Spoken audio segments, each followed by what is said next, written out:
Hello friends, स्वागत है आप सभी को हमारे यूट्यूब चैनल रिजल्ट्स गुरु पर। तो दोस्तों, आज हम लोग एक्सरसाइज 1.2 पढ़ने वाले हैं। दोस्तों, आपको बता दूं कि एक्सरसाइज 1.2 जो है वो अभाज्य गुणनखंड से संबंधित है। कहने का तात्पर्य यह है कि आपको अभाज्य गुणनखंड आनी चाहिए। तो अभाज्य गुणनखंड के लिए कुछ हम बेसिक नॉलेज दे रहे हैं। यदि आपको विभाज्यता के नियम याद है तो सही बात है। यदि विभाज्यता के नियम नहीं याद है तो भी यदि हमारे इस वीडियो को देखते हैं तो आपको विभाज्यता के नियम के बिना ही किसी भी अंक को कटाने आ जाएगा। तो आप ध्यान से देखिए इस बेसिक को। जैसे कोई भी संख्या 2, 3, 5, 7 से आपको कटाने आना चाहिए। अगर नहीं भी आ रहा होगा तो आप थोड़ा सा पढ़ लीजिएगा। यदि आप 3 अंकों से कटा लेते हैं, सिर्फ 2, 3 और 5 से, तो आप किसी भी अंक को काट सकते हैं अपने कलम के माध्यम से, मतलब कि कटा सकते हैं। जैसे आप कहिएगा कि 2, 3, 5 से हम कटा देते हैं, सर क्या हमको 4 की ज़रूरत नहीं है? क्या हम 4 से नहीं अंक को कटाएं? क्या आप कहोगे 6 से क्या 6 की ज़रूरत नहीं है? क्या 8 की ज़रूरत नहीं है? 9 की ज़रूरत नहीं है? ऐसे आप क्वेश्चन करोगे 10 की ज़रूरत नहीं है? तो हम कहेंगे बिल्कुल इसका ज़रूरत नहीं है कि इसकी विभाज्यता का नियम आपको आना चाहिए। आप इसे आसानी से कटा सकते हैं, सिर्फ ये 3 अंक को जानते हैं तो। ठीक है। अब क्या आप कहोगे क्यों जरूरी नहीं है? तो आप देख लीजिए, यहां पर 4 को हम 2 गुने 2 लिख सकते हैं। इसका अर्थ ये हुआ कि जो हम 4 से कटाते तो एक बार में कट जाता, लेकिन 2 से 2 बार काट देंगे तो भी कट जाएगा। और यहाँ 6 मतलब 2 गुने 3, इसका अर्थ है कि 6 से काटते तो एक बार में कटता, तो हम एक बार 2 से काट देंगे, एक बार 3 से काट देंगे। उसके बाद से 8 यानी 2 गुने 2 गुने 2, इसका अर्थ है कि हम 2 से 3 बार काट देंगे। और यहाँ 9 का अर्थ क्या हुआ? 3 × 3, यानी कि हम 3 से 2 बार काट सकते हैं। और जो 10 से हमको काटाना हो तो 2 से एक बार काट सकते हैं और 5 से एक बार काट सकते हैं। आपने क्या देखा? हर स्थिति में यहाँ 2 2, देखिए तो 2 और 3, 2 और 3, यहाँ पर 2 2, यहाँ पर 3 3 और यहाँ पर 2 और 5, यही ना आ रहा है हर जगह। तो आप आसानी से उसे काट सकते हैं। ठीक ना। अब रही बात कि क्या जो अंक नहीं कटेगा, अब आगे तो हमें क्या करना पड़ेगा? तो नहीं कटता है तो लड़के क्या करते हैं, आगे सभी अंकों से बारी बारी चेक करना शुरू करते हैं। कैसे? जैसे अब 7 से चेक करेंगे, 8 से करेंगे, 9 से करेंगे, 10 से करेंगे, 11 से करेंगे, 12 से करेंगे। ऐसे चेक करने लगते हैं बच्चे। ठीक, तो इसमें टाइम पास हो जाता है। तो यदि आप मेरी बात को ध्यान से सुनते हैं, आपको एग्जैक्ट ये पता चल जाएगा कि आपको किससे काटना है, मतलब किससे ये कटेगा। तो देखिए वो नियम क्या है। तो आपको सबसे पहले 1 से 100 तक अभाज्य संख्या याद रहना चाहिए। वो अभाज्य संख्या कौन कौन से है? 1 से 50 तक के बीच में देख लेते हैं कि कौन कौन सी वो अभाज्य संख्या है। जैसे 2, 3, 5, 7, 11, 13, 17, 19, 23, 29, 31, 37, 41, 43 और 47। 1 2 3 4 5 6 7 8 9 10 11 12 13 14 15, यानी कि 1 से 50 तक के बीच में 15 अभाज्य संख्या है। और 50 से 100 के बीच में कितनी अभाज्य संख्या है?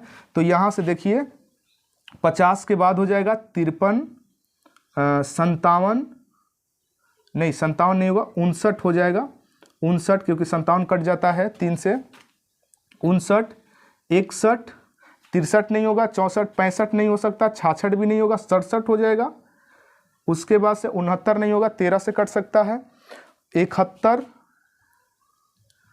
73, फिर 79, 83, 83 के बाद 83, सॉरी 83 हो सकता है, 89 हो जाएगा, फिर 91 नहीं होगा, 92, 93 ले सकते हैं और 97 ले सकते हैं, 97 हो जाएगा, 9 7 16 हो जाएगा। देखिए तो 1 2 3 4 5 6 7 8 9 10 11 11, इसका अर्थ है कि एक मिस्टेक है हमारा, 93 नहीं होगा, सॉरी 93 नहीं होगा।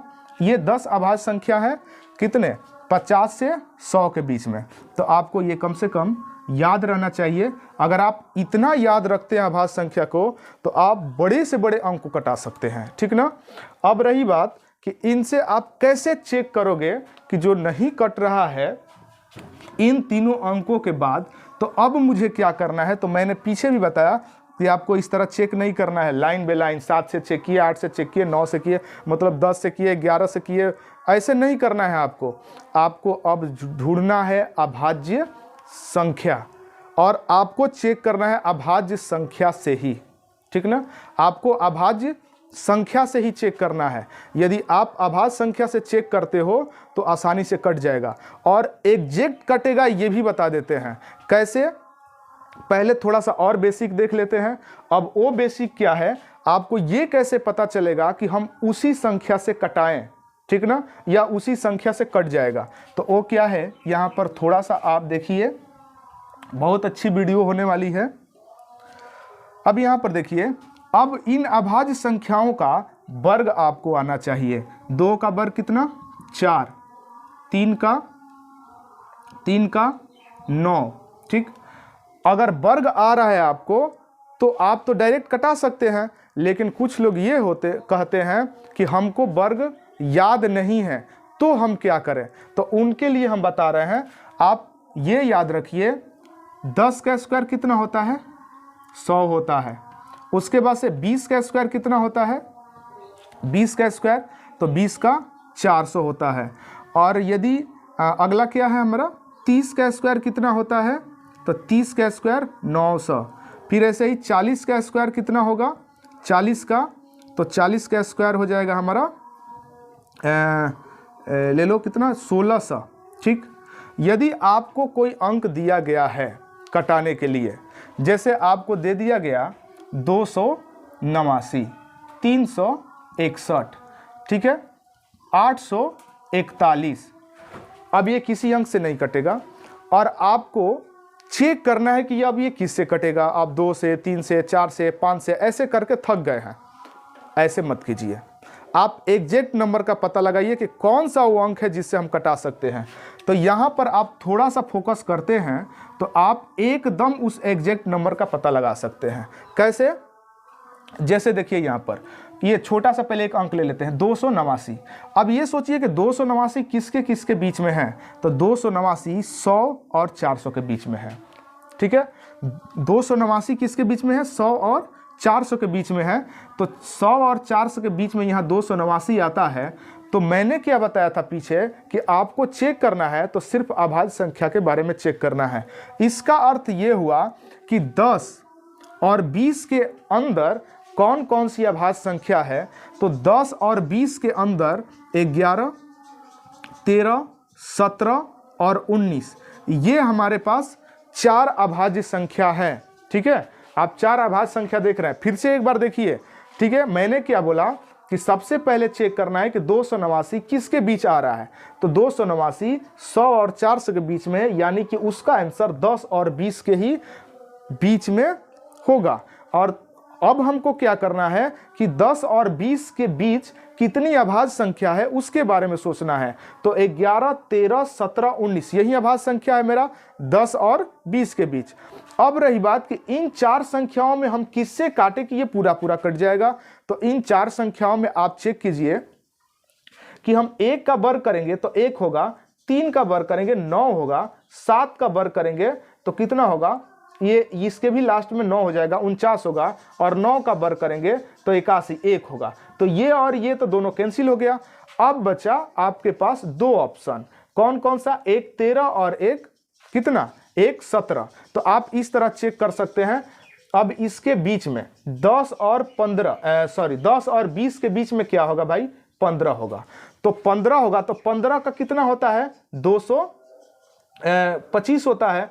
तो मतलब 225 से कम आया तो 15 से नीचे वाला आंसर होगा, और 225 से ज़्यादा आया तो इसके ऊपर यानी 15 के ऊपर वाला आंसर होगा। तो 15 के ऊपर 225 से ज़्यादा है, 289 है, तो 15 के ऊपर वाला आंसर कौन सा है? 17। तो हम इसे 17 से आसानी से क्या कटा सकते हैं? 17 17 है 289। आप एक अंक को चेक कर लीजिए ताकि आपको क्लियर हो जाए कि हाँ ये कैसे कटता है। मैंने समझाने के लिए इसमें थोड़ा ज़्यादा टाइम ले लिया, यदि आप सीख जाओगे तो इतना टाइम नहीं होगा, ठीक ना, इतना नहीं लगेगा, आप आसानी से बना सकते हो। ठीक है, एक और नंबर चेक करते हैं, कोई भी एक चेक कर लेते हैं यहाँ से। हम 841 ले लेते हैं, 841। ठीक है, तो 841 मैंने लिया और चेक करने की किससे कटेगा, मतलब हम जांच करेंगे कि इन अभाज्य संख्याओं में किस अभाज्य संख्या से इसको काटें। तो फिर यही रूल अपनाइए कि 841 किसके किसके बीच में है। तो 841 जो है 400 और 900 के बीच में है, यानी कि 841 आप देख ही रहे हैं 400 और 900 के बीच में, यानी इसके ही बीच में वो आएगा। तो इसका अर्थ ये होगा कि इसका आंसर भी 20 और 30 के ही बीच में होगा, मतलब इसके बीच में कहीं ना कहीं होगा वो। तो अब रही बात कि 20 और 30 के बीच में हम चेक करेंगे कि अभाज्य संख्या कौन कौन सी है। तो 20 और 30 के बीच में अभाज्य संख्या दो ही है, एक तो 23 है और एक जो है 29 है। अब इसका एग्जैक्ट कौन सा है, कौन सा इन दोनों में ऐसा नंबर है जो कि 841 को पूरा पूरा काट सकता है। तो इसमें आप चेक कीजिए, 3 का स्क्वायर मतलब इसका स्क्वायर करेंगे तो तितरी का नाम, इसके लास्ट में 9 आएगा, इसका स्क्वायर करेंगे तो 81, यानी इसके लास्ट में कितना आएगा? 1 आएगा। तो आपने यहाँ देख लिया कि ये डायरेक्ट 29 से ही कटेगा, यानी कि इसके अंत में 1 आ रहा है, 1 है इसके अंत में, तो ये 29 से ही कटेगा। उम्मीद करते हैं आपको ये समझ में आया होगा। यदि आपको ये समझ में आया होगा ना तो आप किसी प्रकार के अंक को आसानी से काट सकते हैं, ठीक ना। सबसे पहले 2 3 ये सब 5 7 से चेक करना है, उसके बाद यदि नहीं कटता है अब ये 2 3 5 से, तो आपको सिर्फ अभाज्य संख्या के बारे में चेक करना है। कौन कौन सी अभाज्य संख्या है उसके बारे में चेक करना है, उसी से कटेगा। जैसे अब ये नहीं कि 2 3 5 से चेक कर ली तो आप 6 से भी चेक करो, 8 से भी करो, 9 से भी करो, 10 से भी, नहीं करना है आपको। 12 14 इसे नहीं करना है, आपको सिर्फ और सिर्फ अभाज्य संख्या से ही चेक करना है। और यदि उस अभाज्य संख्या में जल्दी आप पहचानना चाहते हैं, जानना चाहते हैं कि किससे वो कटेगा, तो जल्दी के लिए ये उपाय है। आप इस तरह के वर्ग आप लिख सकते हैं, ठीक ना, पूरे कहाँ तक? 100 तक, और उसके अंदर कहीं ना कहीं ये आंसर उसका होगा, ठीक ना। तो उम्मीद करते हैं ये आपको बहुत ही अच्छा से समझ में आया होगा।